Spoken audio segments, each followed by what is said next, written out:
Member of the NPM Board of Directors. Before I introduce this morning's speaker, I'd like to encourage all of us to visit the exhibit hall today. Exhibits are open after the Plenum talk until 6 p.m. tonight. That will be the end of the big exhibits in the hotel. Friday and Saturday for the Multicultural Institute, there will be limited exhibits in a room in the convention center. So to take advantage of the full complement of exhibitors, today's your day, and I will be there, so I hope to see you there as well. I have lots of shopping to do myself. Also, the silent auction, today is the last day for that. It closes at 2 p.m., and all the proceeds go to NPM, so please be generous. There are some commissions available. If your parish is interested in that, that is quite an opportunity. So visit us in the exhibit hall at the silent auction. Dr. Carolyn Wu is President and CEO of Catholic Relief Services, the official international humanitarian agency of the Catholic community in the United States. She came to CRS in January 2012 after a distinguished academic career, including service as Dean of the University of Notre Dame's Mendoza College of Business. Dr. Wu was born and raised in Hong Kong and immigrated to the United States to attend Purdue University, where she received her bachelor's, master's, and doctoral degrees and joined the faculty. Her teaching, research, and administrative leadership have been recognized through many prestigious awards, as well as the conferral of honorary doctorates from Providence College, Loyola University of Maryland, Manhattan College, Wake Forest University, the University of Notre Dame, and others. Dr. Wu serves on the boards of several institutions as well as 2 committees of the United States Conference of Catholic Bishops, Migration and Refugee Services, and International Policy. She was one of 5 presenters in Rome at the release of Pope Francis's encyclical on the environment, Laudato Si', in June 2015. Her faith journey and work at CRS are recounted in her book, Working for a Better World, published in 2015 by Our Sunday Visitor. In 2013, Dr. Wu was recognized by Foreign Policy magazine as one of the 500 most powerful people on the planet, and one of only 33 in the category of, quote, a force for good. There should be more people in that category. Her Catholic News Service monthly column took first place in the 2013 Catholic Press Association Awards in the category of Best Regular Column in Spiritual Life. Dr. Wu is married to Dr. David E. Bartkus, and they have 2 sons. Her parish is the Basilica of the National Shrine of the Assumption of the Blessed Virgin Mary in Baltimore. Please join me in warmly welcoming Dr. Carolyn Wu.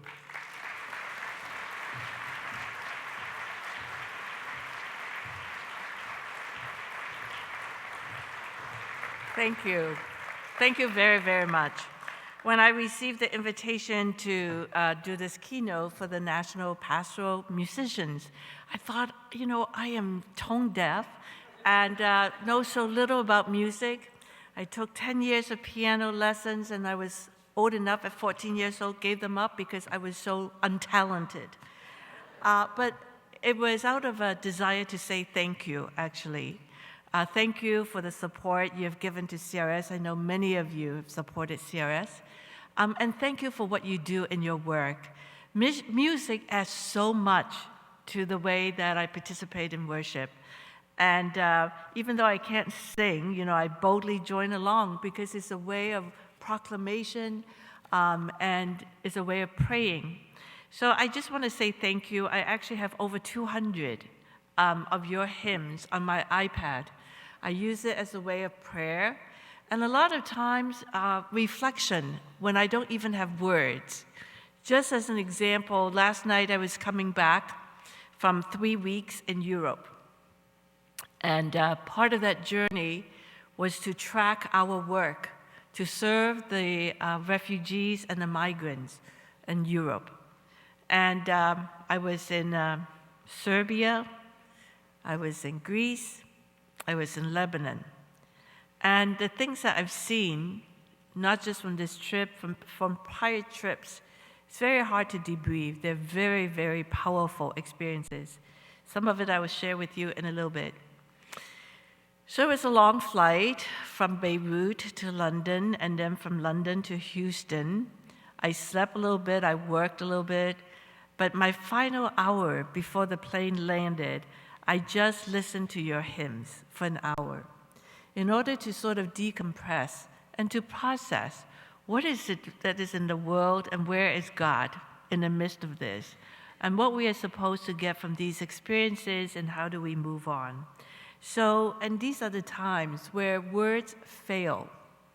And somehow, by just playing your music, it helps me sort of put it all together in ways I can't even totally articulate, but in a sense that I know that God was part of that reflection and part of that processing. So my job here really is, number one, to say thank you. When Meg talked about the Foreign Policy Award, I think that is really, really cool. Except that I never identified it with me. I joined CRS in 2012. This award was given in 2013, so clearly it's not for my work. But it's the work of CRS on behalf of the U.S. Catholic Church that this award was given. CRS was started by the bishops, therefore the USCCB, in 1943 in the last World War, where there were lots of refugees. Unfortunately, today we have the highest number of refugees since then, about 65 million displaced people. But in these 70 plus years, CRS has been in the field, not only serving, but also to represent the voice of the people who have no voice. To take a look at the young men whom I've seen in Serbia, where they pay, their families would sell everything to get 4,000 to 6,000 euros so that they could travel from anywhere, including Syria, Iraq, Eritrea, Pakistan, Afghanistan, so that they could come to Europe and seek a job. Oftentimes, they don't even know the journey, what borders they're going to. At some of the borders, they were beaten, their arms were broken, their legs were broken. And for many of them, the few things that they have, including their papers, their monies, were all taken away from them. And so we see a lot in the world. And part of that seeing is to put voice to the reality. And so CRS has also been working with the Bishops' Conference to go into the US government, to let people know the realities on the ground, the suffering, the misery, and sometimes to call for attention when there is not enough attention. It is actually for the work of the U.S. Catholic Church that Foreign Policy Award is about. So it's about all of you, collectively, we as a church, serving but also speaking. So I just want you to hold that because I think that's an award for you, for the Catholic Church, for my colleagues over 70 plus years at CRS. Today, my talk is about mission and transformation. I didn't have anything written on it, except that on the plane, I started really thinking about it. It's not just a talk for you. In many ways, it's also a reflection for myself. Before I go any further, I just want to give you a little sense of CRS and the mission work that we do so that you could have some pictures. As I said, CRS was started by the Bishops' Conference. We work in the name of the U.S. Catholic to bring Christ's gospel message of love into the world. We're over 70-some years old. We serve in 107 countries. We're in the most fragile of countries. When we were in Lebanon, for example, in Beirut, when we were going to the airport, we were very aware of the security provisions because it is also the airport where a lot of people from Damascus come and use. We work in places such as South Sudan, which this week we use for the rebel government incursions and the bombings that were going on. We know of colleagues in Caritas Syria who have been injured in various bombings. We know CRS colleagues which are caught in different parts of the world, which are under siege because of these sort of ruptures. And so we are in countries where people usually don't go on for vacations. We serve over 100 million people in your name. We work extensively across all sectors, clearly emergency work. But our emergency work also includes shelters, very clever shelter solutions and very customized for the local opportunities and resources. So for example, in Greece is holding about 60,000 migrants. These were the people who were caught. They could no longer go north into Europe. Turkey has not decided to take them back. So there's this pocket of people. They live in terrible situations. We visited people who were in tents, basically under the bridge in the highway. And the CRS solution, we have a grant to house 1,000 people who in general will stay about 3 months or so before they move on in dignified, quote unquote, shelters. And in this particular situation, as an innovation, we actually will commandeer 10 apartment buildings and convert these so that these could become apartments for these refugees from Syria, from Afghanistan, and so on. Why did we go for apartment buildings? It is because in Greece, due to the economic downturn, there's 1,800 empty apartment buildings. So in this case, it's also very important for economies. And basically what we do is that we take these abandoned buildings, some of them in pretty good middle-class neighborhoods, which are just abandoned, and convert it into apartments where every apartment, if it's smaller, could take 2 families. If it's bigger, it could take 3 to 4 families. We will refurbish it. We will pay rent so that the local economy benefits, but also the refugees could have a dignified place, and also to scatter them across a different neighborhood so that they could be integrated and not into sort of like a ghetto of refugees. Let's just give you some example. So we are in emergency areas. We are in agriculture in a big way because of climate change. We deal with youth and education. We deal a lot with health. We deal a lot with water and sanitation and nutrition, etc. So CRS is a complicated operation in 107 countries, serving 100 million people, involved in many sectors of different work. We work with 1,200 partner organizations, many of them, about 500 or so, 600 are Catholic Church related. So when I was there, I met a lot with Caritas Athens, Caritas of Greece, Caritas of Syria, the Orthodox Church, and also the various Caritas of Lebanon. So anyway, so this gives you some sense. The most important thing you should know about CRS, which works in your name, is that we serve on the basis of need and not creed. We do not just serve Catholics. We do not just serve Christians. We serve everyone. And that's because that is the gospel message. God didn't say serve your own. God says serve everyone who is in need. And that's our principle. Before I go any further, I just want to show a 5-minute video so that you have a sense of your work in the world. Please show higher gifts.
That video is about a couple of years old and is available on the YouTube under Higher Gift CRS.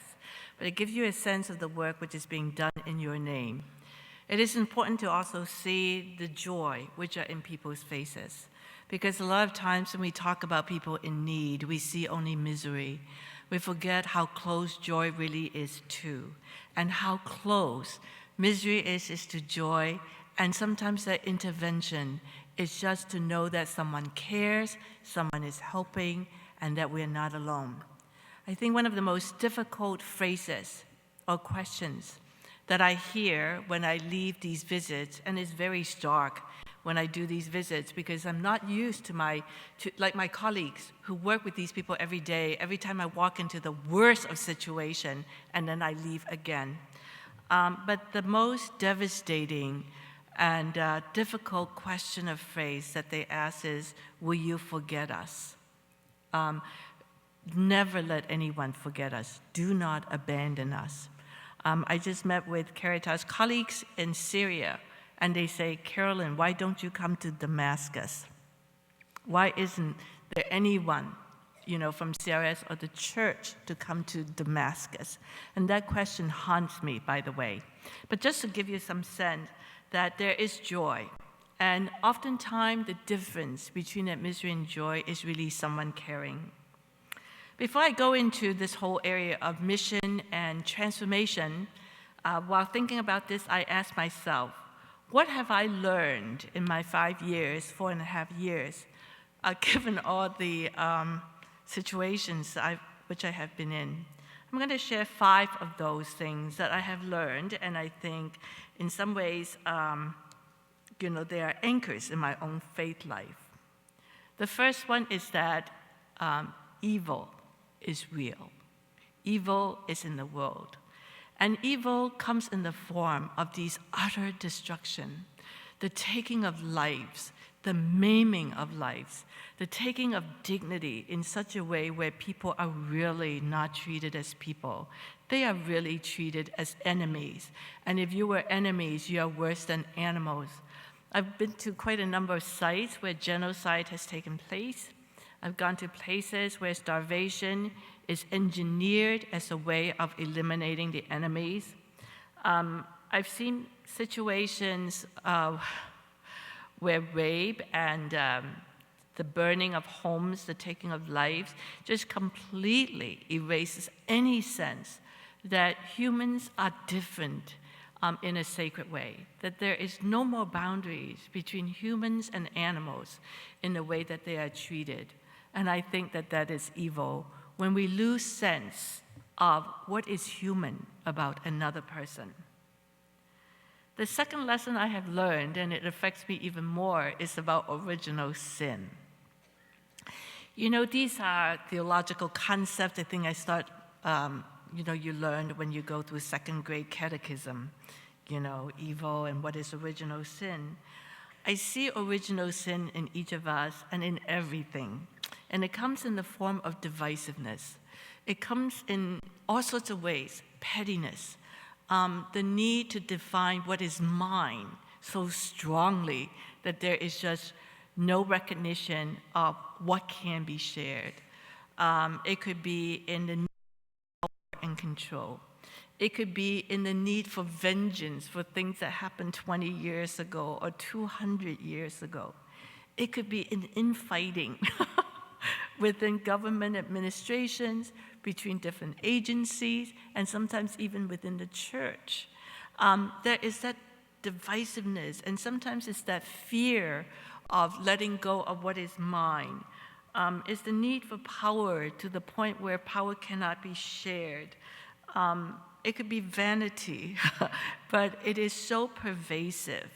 That desire and that fear and that tight hold on anything, and that, in the end, it prevents big problems from being solved. It prevents peace just because of, this inability, some type of inability and some type of divisiveness and some type of self-centeredness, just keep us prisoners. That's the second thing I've learned, and I'm going to watch it in myself because I see that in myself also. The third part is that I think all of us are sent by God. I'll tell you, in the most difficult of situations, you look at the situation and you say, God, where are you? Where are you? And you know, the answer that always comes back is, well, you are there. You know, you are the one standing in front of you. You and the other people, my colleagues, the people from the other agencies, the people who are from the church. Inevitably, there is this sense when you ask God, where are you? The question turns around, or the answer is, you are there. And such strange journeys, anyway, that take us from wherever we are to wherever we happen to be, you know, is the providence of God. But I am deeply convinced that we are sent by God to serve his people. The fourth point is that the cross is very real. You see situations, or I see situations, where there's so much misery and suffering and crucifixion of some kind. For example, talking to a Yazidi woman who was displaced by ISIS 2 summers ago now, and remember ISIS surrounded them on Mount Sinha and basically tried to purge them. She saw her husband and son killed, and she saw her 4 daughters taken away from her. In her life, there is nothing and nobody, and just the horror of the memories of what happened to her family. I don't know what can be done. She became a recluse, actually, but that's a form of crucifixion. Another example is when I visited Gaza that same summer also, after the bombing, visited with a father. He has cancer, but you know, he talked about that's difficult, but he said, the person I'm most concerned about is my son. And this is a teenage son, and he's been standing around us, but in any case, he had the son pull up his shirt. His belly is swollen like a soccer ball, is like this big. And in his stomach is shrapnel all over. And these individuals do not have access to medical care in Gaza, and they're not likely to be going to Israel for treatment. And you wonder, you know, not to be graphic, but sometimes when we have intestinal disorders, we're so uncomfortable, you know, we get this medicine and that medicine. Can you imagine a stomach full of shrapnel lodged in these intestines and so on? I mean, I look at that, and I myself have sons. And just that suffering of people who are just right there suffering. And I think that is the cross. I think that we stand at the foot of the cross more often than we realize. Just pure suffering of what people can do to each other. So I do believe the cross is real. It's in our world, and oftentimes we stand at the foot of the cross. And I think the cross doesn't change the world, but it changed each of us to behold it and to know that there is suffering. But the fifth point is that with the cross is the resurrection. And I have seen so much goodness that I couldn't even possibly explain. It exceeds anything I think I could ever do. Recently, we had a Skype session with a family from Caritas, Syria. 3 children were visiting their grandparents, a grandfather actually, in a village. They were 20, 16, and 16, 20, and 21 at that point. They went to see the grandfather because he was ill. Well, in the middle of the night, they heard gunshots, and ISIS was coming. And then by 7:45, there was a last phone call between the daughter and the father, and she said, they are here. The father drove around that morning and decided to go and surrender to ISIS so that he could be with his children. And he said, we've always done everything as a family. He didn't want to tell his wife, so he left and he went and surrendered to ISIS. They were held for 1 year. They were designated to be people to be held for ransom. They were part of a Christian village of 237 people who were all captured for ransom. They were held in captivity for 1 year and 1 day. They were released during Lent of this year. You could imagine the incredible suffering of that year. the mother who was catatonic for the first 15 days, and her job is to do therapy for children who are traumatized. She decided to go back to work, and she said part of the reason is that she wanted to be among people, both Christians and Muslims. She did not want to start hating the Muslims. The father and the children, the daughter was separated, and every day the daughter, and there were about 45 children, she would give them catechism lessons, and they would pray together. One of the younger sons made a rosary out of olive pits, right? And when I talked with them, and in the end they actually wrote me a letter that says, we never thought of our enemies and we never thought about our human captors as the enemies. But we do believe that there is evil, and the enemy is hatred. The type of hatred that caused people to fail to see each other as human. And they said, for a time we wanted revenge when they were being held in captivity. But now he said, I don't want revenge. I want compassion to be the seed and the fruit of what we have gone through. He said, I want to witness. I want to witness to the love of God and how important love is. Now, where does this come from? When I was in Beirut, we visited a detention center. This is a detention center for people who are illegally there.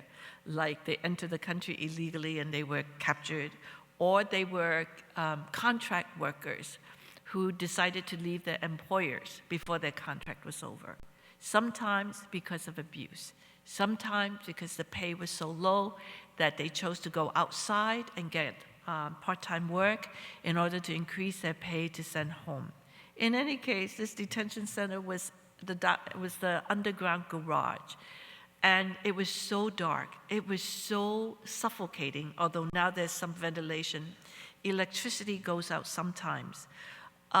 There were 7 cells, with bars and so on, holding about 500 people. It was so cramped that sometimes people could not all sleep, mat by mat, side by side. Some have to stand while others sleep. It was so dark. It was like a medieval prison, and the smell of it. And I'm a very smell-sensitive person, I have to say. It was so dark. And sometimes there are people smoking also. And it was just the intensity of all of it was, I could get physically sick. I held it together. But in the midst of this is Caritas, Lebanon. They have 9 young women, 4 nurses, 5 social workers, and the nurses are there 24/7. And they have so much joy. And they said, now 2 o'clock, the guards will go home. There will only be 2 guards left. We turn on the music, we bring in television, we do celebrations, and they're just there to be with the people. They move in with the people. They attend to the sickness of the people. That while it is physically oppressive, on a humanitarian side, there was still, there was this outreach in the most difficult of situations where these individuals, these women, were attending to these prisoners, men and women alike. What was also interesting is that the colonel who runs this detention center also really wants Caritas to be there and make it possible so that they have an office there, and also that he actually created a memorandum of understanding so that Caritas would always be there, working with these individuals even after he is transferred.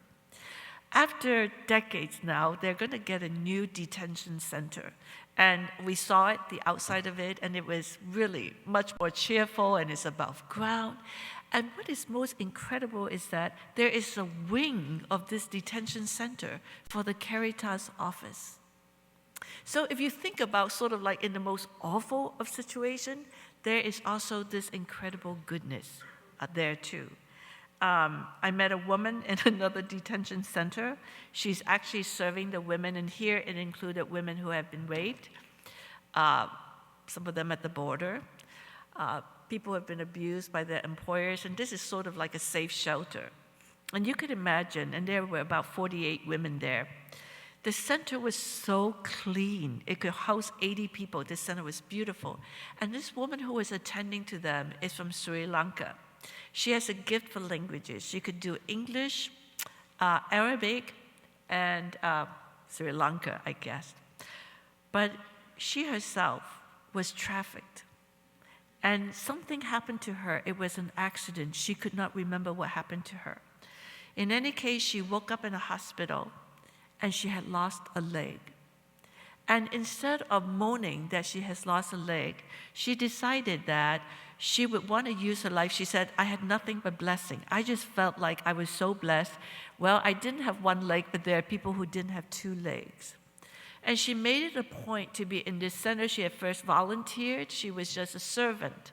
Then she volunteered when she had time at Caritas, and then they hired her. She's been there all the time now.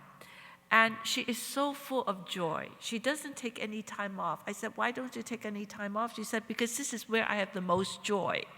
And when they forced her to take time off, now once a month, she cooked and cooked and cooked, and she would take the food to the prison for the prisoners. All right? So I just want to say the 5 things I have seen now is I hold deeply. I don't know exactly how to all deal with all of this, but that evil is very real in our world. And original sin in a way that we close our hearts and we are divisive and we could be petty and we could be vain and we could let our fear get the best of us is very real too. But for some reason, God chose us to do the work. He sends us. And sometimes when you feel like you couldn't do anything, you have to remember that you behold God on the cross. And finally, seen resurrection over and over again.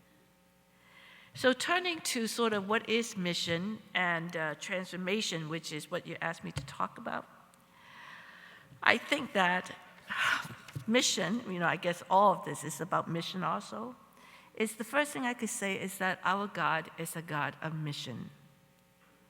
God the Father sent God the Son into the world.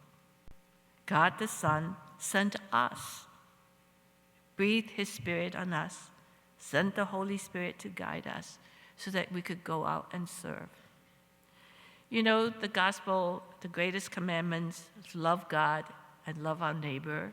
Maybe 2 commandments, but 1 act. We cannot love God without loving neighbor because God placed Himself in the neighbor. So the greatest commandments are really, a mission commandment is to love others. When Peter professes his love for Jesus, 3 times, what did Jesus tell him to do? To tend his sheep, to feed his sheep, and to tend his sheep. Right? That's mission. I think that a lot of the gospel narratives is about 2 things. Come and go. Come to me, your God, and go out. So the first thing I want to say about mission is that our God is a God of mission. The second, mission by definition is relational, to go out to others, to go and serve others. Others is very much part of that definition of mission. So mission is relational. Actually, I think now all of our relationships are mission in nature if you remember God is in the middle. By the way, I've also seen major reconciliation when we talk about relational, when I talk about resurrection. For example, I have seen in some countries where the different rites of the church didn't get along, had a lot of issue with competition and competition for resources and so on. I have seen those different rites come together in the worst of situations to work for the poor, to put aside their quarrel, for the people who are in positions of power to come together and actually develop brotherhood. I've seen that happen. I have seen the Lebanese give hospitality to the Syrian refugees. So there are 4 million Lebanese, there are 1 million refugees on top of them. And you have to remember, Syria and Lebanon never got along. In fact, Syria occupied Lebanon. And there were various assassinations and so on in Lebanon attributed to the Syrians. And in this point of crisis, it's the Lebanese that opened their borders and house the Syrian refugees. You have to think about 1 million on top of 4 million. So, these type of relationships in these cases, I have to think about Serbia, which did not get a very good reputation from the Serbia and Kosovo conflict. But now Serbia is the one who says anyone who wants to stay in our border, within our border, can stay within our border. So, these type of relationships. And life is full of tomorrows and full of new opportunities to be our new selves. To be a follower of Christ is every day to be a new self, and it's good to see those manifestations of new selves. But mission is relational, and particularly it's about self, neighbor, and God. And it begins with encounter. We have to go out. We have to go out. And which is very much Pope Francis' call. He said we have to have a culture of encounter, a culture of dialogue. And that encounter is so that we don't just have perceptions and we have judgments, we have demonizations, we have labels. To encounter, to be face to face in the presence of another. Karl Barth, who is a very noted theologian, wrote about the theology of encounter, and he defined 4 elements. The first one is to behold the face as equals. He said, when you behold somebody's face, the face has infinite qualities, and those infinite qualities do not lend themselves to a simple category or a simple label, but to meet face to face as equals and to behold that face. The second thing he said is encounter is about listening and dialogue, because in shared expressions, we both have self-disclosure and we also receive the disclosure of other people, and that is an active exchange. When we leave something and we receive something, and in that giving and receiving, we actually change not only the dynamics of that relationship, but the people involved in that dialogue. It's our way of seeking to know and to be known, and that encounter allows that to happen. He also mentioned it's not enough just to see and to listen, or just to be with another. He said it is important to be for the other. Okay? That's why it calls for action. And finally, he said all these 3 must take place in a spirit of gladness, because God encounters us with gladness. And if we are to encounter the other, we have to encounter the other in gladness. Otherwise, without gladness, which first comes from God, he said it's just an accident, a meeting. That is not an encounter. So the second thing I just want to say is mission is relational, and it starts with encounter. The third is that mission must be about action, right? It's not just meeting another, it's to be for the other. I'm not going to elaborate on this because I think this point is best known. St. James said faith without action is dead. All of the, St. Paul's teaching about love, Jesus telling us to go and administer to the neighbor and so on. That's about action. The fourth point I want to make is that mission is invitation. Mission is not judgment, and hopefully mission is never superiority. It's very easy for us as Christians and as Catholics to encounter people with other faith, and to want to say, our way, my way, my way is the way. But it has to begin with an invitation. It's not about judgment. It cannot be about judgment. And in the end, that invitation is really God's invitation, and it's not up to us to withdraw that invitation. God invited all, and particularly to those who are lost, right? The lost sheep, the lost coin, the lost son, the one who is least worthy, the woman at the well, the sinners, he said. He invited everyone. So it's not up to us to disinvite a few people because we don't find them to be worthy. And in the end, it's an invitation to be on a journey together, on a journey together, not just by ourselves, but on a journey together with each other and with God. We are the people of God, on our way back to God. And that's what mission is. It's that invitation. And it's an invitation often by love rather than just by words. And to remember that invitation is not ours to give or to withdraw. The invitation first came from God. And at best, we get to facilitate and hopefully deliver that invitation. But that is an invitation from God. And because of all of this, our God is the God of mission, and taking us further, our church is a church of mission. A lot of times, parishes and dioceses have mission offices. We do mission. We have mission. But actually, church is mission. We are mission. And so I think that's the way that I look at church and what I have learned about transformation. If we acknowledge that God is a God of mission, we're actually God's representative, right, on earth, to help people know Him. How does that transform us? Because we can't do this work if there's no transformation.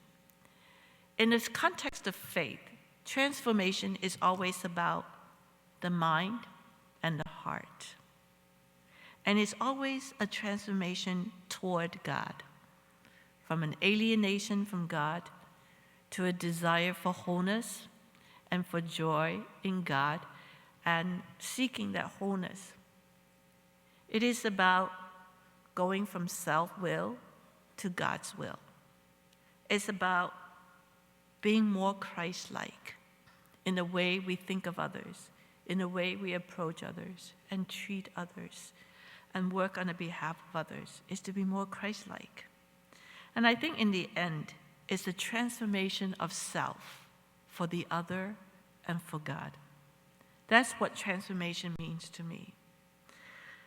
I think the transformation is about three things again. It's about neighbor, self, and God. The first transformation is how we behold the others, how we think of the others.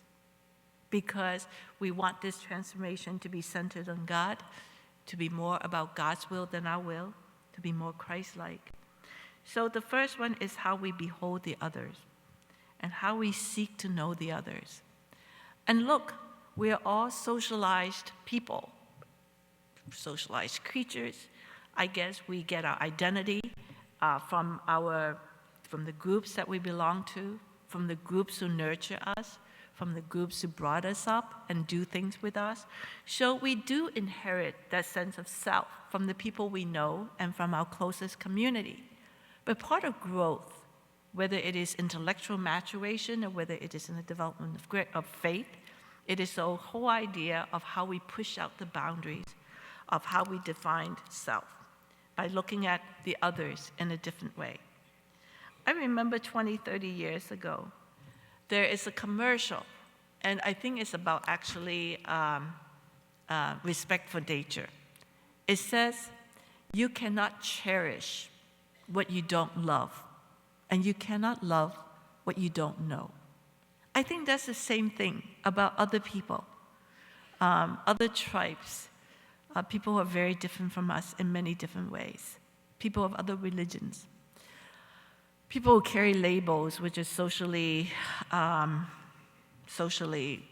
demeaning, I think, in some ways. All of this is really about, we can't really cherish them, we can't really love them if we don't know them. And so the knowing of these individuals, as Karl Barth reminded us, I think there are four things.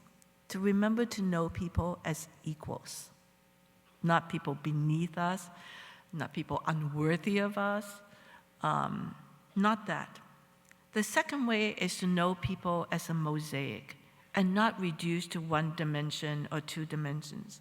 A lot of times when you look at refugees, you only know them as refugees. Well, they're the ones without a country, and they're the ones right now without a job, without a home.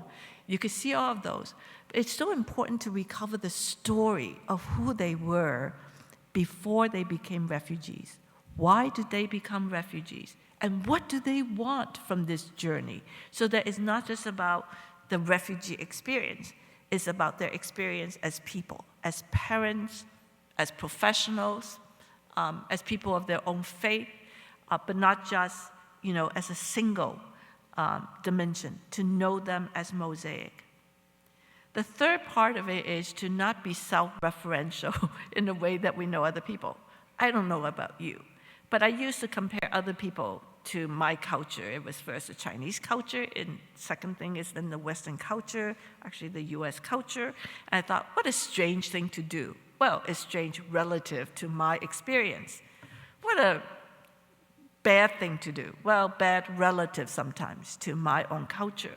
So we tend to be very self-referential and look at other people as either a pretty good approximation of us or pretty poor approximation of us, right? So the key really is to take us out of the reference point there, and not be so self-referential, and on a culture basis is ethnocentric. And finally, is to not look at the difference of other people as burdens or as threats, but as opportunities. Like, okay, now we have to provide another translation for this particular group. Well, true, but sometimes those translations bring in concepts and language that explains thought in a way much richer than the original language. And so a lot of times they tend to think of these differences as burdens on us, but it could be an opportunity. And so the first thing really is, how do we behold the others in this transformation? The second one then is, how do we think of ourselves? Who is we? And again, like I said, the journey of growth is the ability to expand the boundary about what we really means.